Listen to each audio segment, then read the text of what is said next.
If you're the liberal bubble surrounded by, very, very right-wing people, you kind of think of yourself as special.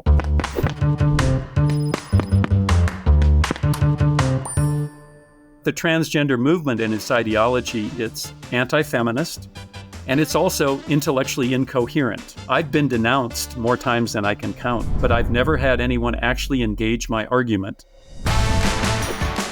Hello, I'm Julie Bindel, and this is Action Men, a series in which I have interesting conversations with men that actually get up off their backsides and contribute to the work that feminists are doing to prevent rape, domestic violence, and challenge pornography and the sex trade.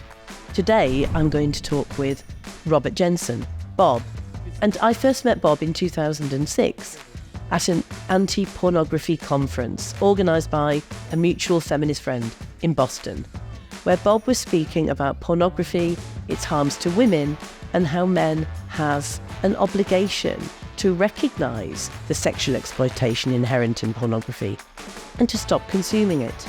Now, Bob, if I may call you Bob. Informal is always better, absolutely. Perfect. Well, we're all friends. We've known each other for a long time, but I do want to ask you this question. When you talk about radical feminism for men, is that not a bit like turkeys for Thanksgiving? I mean, why? Why would you put yourself out to embrace a movement that is absolutely against your freedom to abuse and exploit women? It seems crazy to me. I was lucky to be exposed to feminism decades ago in the late 1980s. When there was a real radical feminism committed to a real conception of liberation. And in that movement, which I first encountered through the feminist critique of pornography, I came to realize pretty quickly that everything I had been told about feminism up till then, I was about 30 years old at the time, was a distortion or an out lie. Because as your question indicates, feminism was presented to men as a threat, as something that was going to take something from us. Right? And it was a lie I believed, like many men socialized in a culture like the United States. But then I did something truly crazy. I actually read feminist work and talked to feminist women. And that, of course, changed everything. I also had a few very trusted male feminist colleagues, men working in the feminist movement, who gave me a kind of model for moving forward. And as I've been saying ever since, what I learned is that feminism, especially radical feminism, is not a threat to men, it's a gift. If we can present to men an argument that it's not only the right thing to do, it's in your own self-interest to embrace a feminist critique, then I think we have a fighting chance. Now, of course, there's a lot of specifics that we have to work out about how one does that. But in general terms, that's what I realized. This was the way I could become a full human being. Well, tell me about your time as a professor of journalism. So you were at Austin University, and we all know, well, we probably don't know, how Texas has gone in reputation, and at least partly in reality, from being one of the most kind of regressive state to what they see themselves now. It sees itself now as progressive, which is wholly bad for women because it means it's embraced the whole sex work is work, trans women are women, surrogacy is a human right. But during your career there, what did you find in terms of the response from your students about reporting on things like sexual violence or what many would call women's issues, but we know are pivotal to the world that we live in? Well, in a way, my feminist activist career was very separate from my teaching career. I did teach in a school of journalism, and so I did not teach courses directly on the sex-gender question. Occasionally, of course, those issues would come into my teaching, but I primarily focused on a different set of courses. And I think that was generally good. People ask me, do you want to teach in women's studies? And I said, no, I don't have any special expertise. Let the women teach women's studies courses. I don't need to take over that space. But my experience was more in the kind of political world. So I taught at the University of Texas at Austin, and Austin it was the liberal bubble within an otherwise conservative state. And, whether it's Seattle and Washington or, those kind of towns, they tend, in my experience, to develop a kind of smugness. So if you're the liberal bubble surrounded by, very, very right-wing people, you kind of think of yourself as special. And I bumped into that immediately when I came to Austin, started meeting people in other left movements, anti-capitalist, anti-war. And they would find out that I was part of the feminist anti-pornography movement. And of course, in liberal left circles, you were supposed to be pro-pornography because pornography was liberation. You know the story better than anyone. Yeah. And so that back in the 1990s, there was kind of an uneasy truce. I could be part of left movements and still retain a radical feminist analysis of the sexual exploitation industries. But over time, that became increasingly untenable. And for me, the tripwire came in 2014 when I wrote the first article on the trans question that I had written. And that basically got me banished from the Austin left. Tell me about the first time you were cancelled and for what? Yeah. So, as you know, there's been a radical feminist critique of the ideology behind the transgender movement since the 1970s. I was fortunate once to meet Jan Raymond, who wrote the first really book-length treatment of that. And it was quite surprising because, of course, the trans advocates would always say that Janice Raymond was this evil, woman. And I met her, had coffee with her and her partner, and it was a delightful couple of hours, She's one of the best. She's one of the best feminists I know. She's a wonderful person. And has dedicated her whole life to research and activism around these things. So I knew there was a trans question. But like a lot of people, I stayed away from it because I also knew it was inevitably going to lead to conflict. But in 2014, some feminist friends basically said, why are you silent on this? There's women out there taking the hit for it. Why are you not articulating a radical feminist critique of trans from a male perspective? You did it on porn. You've done it on prostitution. Why not here? And I thought, well, okay, that's good. Somebody's holding me accountable. I was a tenured professor. I didn't, there wasn't much to lose. Nobody was going to fire me. I didn't fear violence. So I wrote an article that was geared towards speaking to the left that made what I thought was a very calm, deliberate argument for why the trans ideology was in fact inconsistent, not only with feminism, but with left politics. And that led to a flurry of discussions behind the scenes that I didn't know were going on. Well, before you carry on, Bob, tell me, because I think that people need to hear this, what your arguments were in that paper. Exactly what did you say? Yeah, well, I just pointed out that the fundamental problem for the left is that the left is supposed to be focused on a structural, systemic analysis. You don't fight capitalism by simply fighting specific capitalists. You look at the system, right? You don't fight American imperialism by looking at a particular president who took us to war. You look at the system. Well, that's I think, an appropriate way to understand human affairs, to look at systems and structures of power. But when it comes to the trans issue, the left embraces an individual, medicalized approach. It says, forget about the system and structure of patriarchy. We're going to look at this as purely a psychological question for individuals that can be solved through the medical establishment. Well, that's a fundamentally anti-left perspective. Well, it's neoliberal, isn't it? Yeah. And of course, leftists don't like being told that they're, in fact, taking this very kind of soft liberal or even neoliberal approach.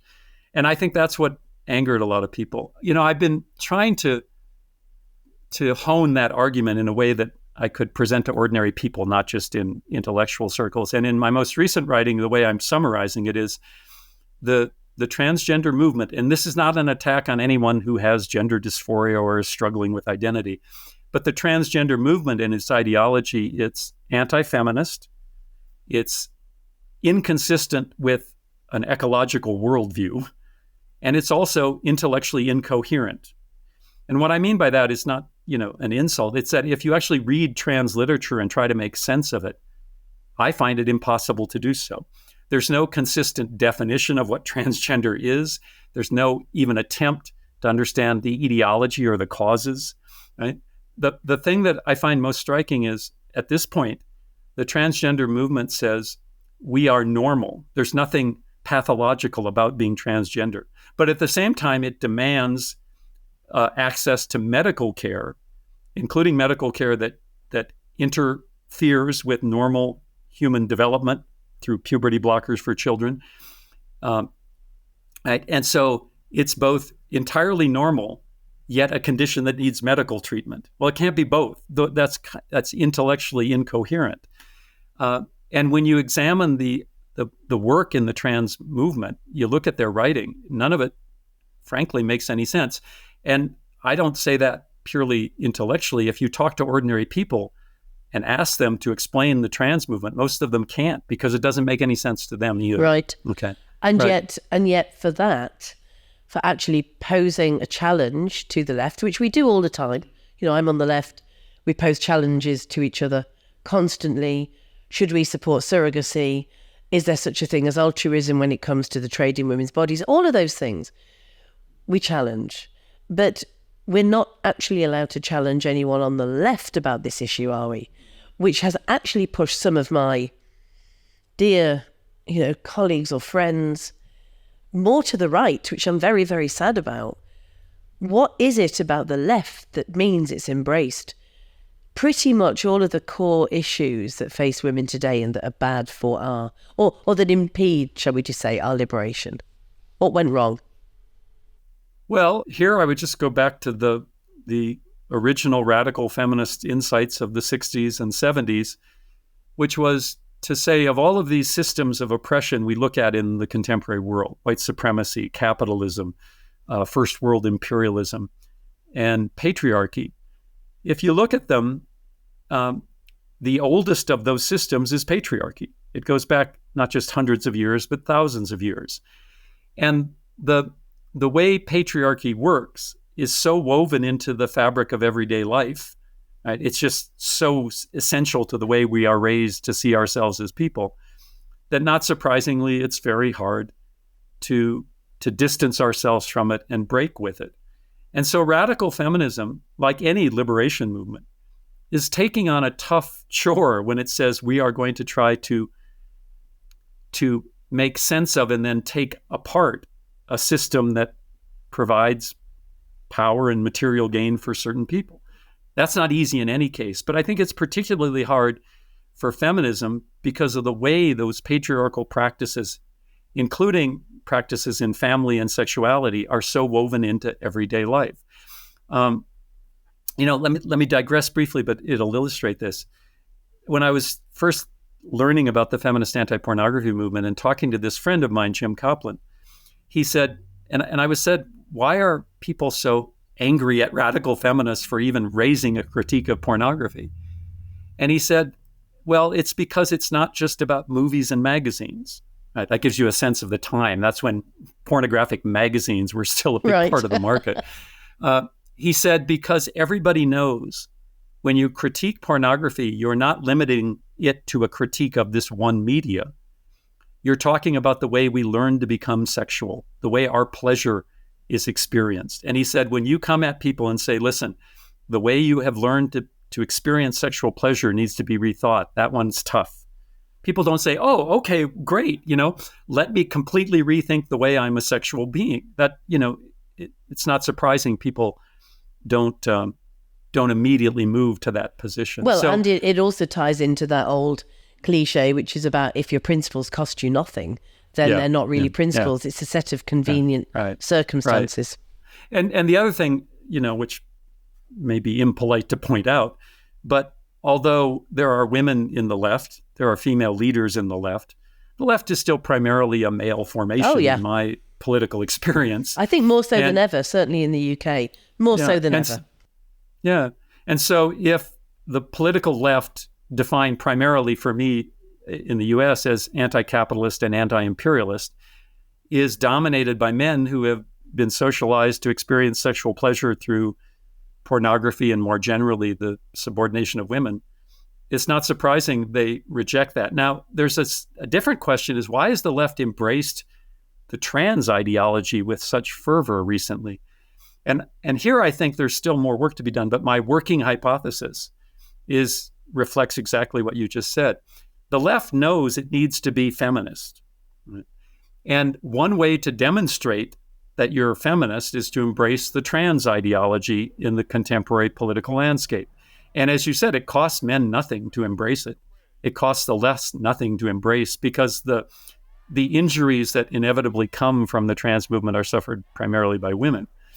And so it's a kind of no-cost way to, we use the term in the U.S. to signal your virtue. Oh, right? Yes, we use that here too. And so I think the left has attached itself to the trans movement with such fervor because it presents the appearance of being committed to women's rights, to feminism, to the eradication of patriarchy, but actually doesn't do that. In fact, conversely, I mean, it does the absolute polar opposite. It threatens our rights, and it also tells us that we are worthless and that we have no voice. And I say, I've said this repeatedly, if these men, these bearded man bun dudes that virtue signal their way into a faux feminism, if they are so determined to convince themselves and others that trans women are women, why do they listen to them? Because they don't listen to women. Why are they listening to trans women? So it's interesting that the penis actually is the bit that's listened to. And that sounds reductionist, doesn't it? Because the last thing that we are, what's called radical feminism, I just call it feminism, is we're not biologically determinist at all. We're the opposite of that. There are specific issues relating to our biology that we can't ignore and should not, but that this does not predetermine our status in the world in relation to men, which is the lie we've always been told. And yet there are men that insist that our liberation will come from embracing the idea or fact, as they would put it, that men can be women. Do they think about how bonkers that sounds? I don't think they give it serious thought because if they did, I believe, as you're suggesting, they'd come to a different conclusion. Here's another way to think about it, perhaps. In the United States, we're told that no one should be colorblind, that to be colorblind, to pretend that race doesn't matter, is to deny the racist history and contemporary practices of the country, which I agree with. We should be colorblind in the sense we should try to, in our daily lives, if we're white, treat people of color, decently, not with prejudice and not with stereotypes, of course. But you can't, sort of colorblind your way to a non-racist world. Yet, if you flip over to the sex-gender system, that's essentially what the trans movement is saying is, there is no history, there is no practice. You can be whoever you want, and nobody should say anything about it. And it's another one of those places where it doesn't make a lot of sense. The parallel is quite clear, and you see this in the way that when occasionally a white person impersonates a black person, or a white person impersonates an indigenous person, there is an outcry on the left for the sham, as there should be. I don't think white people should go around pretending to be black. So you mean like Rachel Dolezal, for example? Right. And there have been several well-known American academics who claim to have indigenous heritage who didn't. Okay, that's all fine, right? We should be honest about who we are. Because after all, to be a white person, I don't need to pretend to be black to contribute to an anti-racist movement. I can contribute as a white person. In fact, that's where I'm going to make the most contribution, by calling out fellow white people. Well, the logic of that applies pretty easily. I'm not saying that race and the sex-gender question are completely analogous, because they're obviously very different. But the minute somebody tries to make that analogy, hey, we don't let white people pretend to be black, why are we letting men pretend to be women. There was an outcry, and people, the denunciation cycle starts. You asked when I was first canceled, and I was trying to remember. I've been denounced so many times. I've been shouted at. I've been protested. I've had people try to interfere with lectures I've given. I've been, disinvited, no platformed, as we say. They're now piling up at a rate that, I only vaguely remember. But the one that really sticks in my mind, and I think it says something about the left, is real briefly, there was a radical bookstore in Austin, Texas, still there actually, nonprofit, kind of anarchist collective. And I had always supported them, given them money here and there and done talks at the store. And without ever speaking to me about it, the staff had decided I was unacceptable because of my writing on trans. And instead of doing what comrades do, which is, talking it out, they simply sent an email blast to their entire mailing list denouncing me and announcing that they would separate from me. They would no longer sell my books, nor would I be welcome in the store. And I thought, well, this is interesting. It's not just that they disagree, which of course they have a right to. And it's not just that they want to separate from me, which they have a right to. It's that they did it without consultation, without the kind of, both intellectually and politically acceptable process of talking things out. And that told me something about fear. It told me something about how the left wants to impose this trans ideology without actually engaging the argument. And as I've said many times, I've been denounced more times than I can count, but I've never had anyone actually engage my argument. No. And say, here's why your article or your book is wrong. Well, they don't. I think that says a lot. They don't. I mean, we were together in Texas when my book on prostitution came out. Yeah. And, you were great during that trip. We traveled together, didn't we, to various venues to promote the book and talk with people about the ideas in the book. And then one morning, we were due to go to a sixth form college. I was going to do a talk about the harms of prostitution and what I'd discovered during my, 5-year research. And I was told that I couldn't come on campus because I was too dangerous, and my transphobia had been mentioned as something that meant I was an unsafe person. And I wasn't even going to talk to them about that, but even if I were, I mean, it was outrageous, wasn't it? Do you remember that? I remember quite well. I got a call the night before from a very distressed faculty member who had essentially caved into this demand from a small group of students and was both angry at me for having put him in this position and apologetic because he knew the whole thing was crazy. And I do remember, then having to apologize to you. But of course, now that's just one of many for you as well. Because you're much more public, you get much more intense pushback. And I'd also like to make one other observation. You've actually been physically threatened. For all of the denunciations I put up with, no one's ever taken a swing at me. And I've never really felt threatened. And I think that's an important distinction. In all of my work in feminism, I've never felt like somebody was going to come after me physically or really try to hurt me. And of course, women have experienced that over and over again. It's another thing that's different for men and women in feminism. The consequences are much different. Which brings me to this question. Do you think I'm a man-hater? I remember believing that cliche that, there was something about feminist women, first of all, they're all ugly. They can't get dates. They hate men. Those three things are all true, of course. We can't get dates with men. We can't. I've tried. I can't tell you how many times I've tried. But again, I had not only the experience of reading feminist work, but of all of a sudden being around radical feminist women. And again, this is one of those very emotional things. I felt loved. I felt cared for. I felt like they saw me in a way that most men would never see me. They saw me as a human being. with flaws, socialized in some particularly nasty ways. But when I think about those women in Minneapolis in the anti-pornography movement whom I met, and many of whom are still friends, I think they saw me as a human being. They saw past the masculinity, the bravado, the stupid jokes I might still tell, and I am forever indebted to them. So the idea that feminists hate men is very strange to me. Now, that's not to say that many women have had experiences with men that make them very wary of men, which is hardly surprising.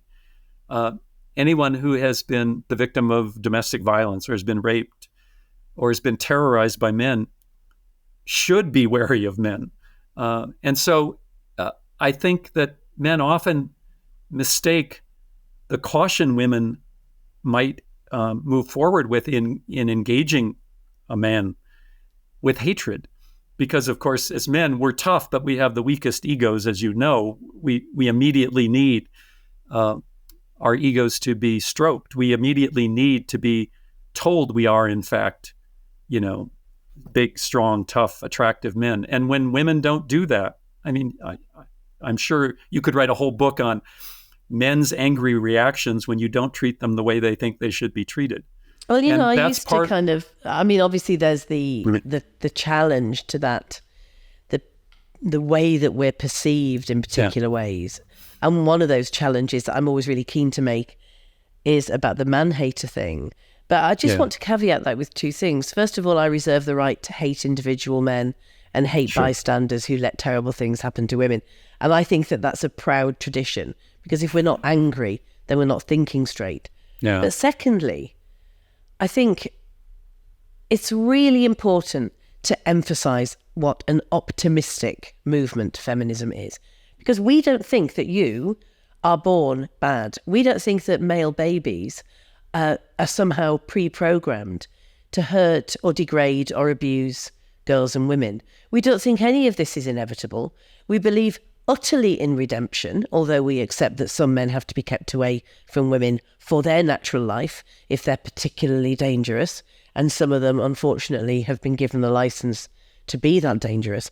But we're full of hope, we're full of optimism, and this is the biggest misunderstanding, the willful misunderstanding of feminism that hurts me the most, and that I think acts as a block for men to appreciate it and women to take part in it, is this notion that we just think all men are shits, you're born that way, you'll never change, and we just have to somehow contain you and stay safe by being protected by other men. It's the antithesis of feminism. Here's my last point and my last question to you, because I could talk to you forever. But how do we get more men to see this? We can write books, we can do talks. Most men are not going to pick up a book of yours or mine, and they're not going to listen to our talks. And hopefully some of them, I'm sure, will be watching this, and I hope they get a lot out of it, or at least it challenges their thinking. Is there a quick and easy solution? Can we wave a wand and get more men to just have a go at thinking differently and looking at feminism like it's not their enemy or bad for them? Well, we can both point to a variety of activist projects and education projects that slowly do that. I was thinking many times through this conversation of a friend, also older now, who did batterer intervention groups. So domestic violence perpetrator programs. Right. So men who beat their female partners were often court mandated to come to this program. And because he came at it with a radical feminist perspective, I have no doubt that over the many years he did those groups, he changed many men's perspective. And that's all to the good. I've been a teacher much of my adult life, and I do think that we shouldn't overestimate, how education can change hearts and minds. But certainly I have former students who I know were changed by that. But the older I get, perhaps the more I think about what it means to model feminism in everyday life even if you don't ever use the term. So I mentioned my friend Jim Copland, who was 25 years older than me. And if not but for his example, I have no idea where I'd be today. It wasn't just that he lectured me on radical feminism. I watched the way he lived. And he lived those principles in a very deep and moving way. And so I also think, whether we are politically active or not as men, whether we embrace feminism publicly or not, there is a way to do that. And as you pointed out, the alternative is to be a bystander who doesn't intervene. So the way we talk to not only our own boy children or, boys in our lives, but the way we walk through the world matters a lot. When questions about pornography come up, are we willing to forthrightly say, oh, no, I don't use it, and I think it's a woman-hating practice, and here's why. All of these things are part of the slow process of what we hope creates a more civilized world. There's no guarantee. The same process is going forward on race in the United States, with progress and defeat and, back and forth. I certainly don't have any new strategies. I certainly don't have a crystal ball. I know that the way that I've tried to live has not only, I hope, contributed to a movement, but it's made me a better person. It's allowed me to live a deeper and richer emotional life. It's improved my relationships, not just with women, but with other men. And so, you roll the dice and hope for the best. But I think there is politics, there is education, and then there is everyday life. And they're all part of the project. And I hope when I die, people think, well, I made some contribution. But if nothing else, I know, my own life was improved by being willing to think about the way that the short-term material benefits of being a man in patriarchy were not worth giving up some of your own humanity. And in the end, that's what I tell men is, if you want to be fully human, you can be a real man or you can be a human being, but you can't be both. I love that. I love that. You can be fully human or you can be a real man is the replacement t-shirt for this is what a feminist looks like. And Bob, I could talk to you all day, but we are going to have to finish here. And that's a brilliant note to end on.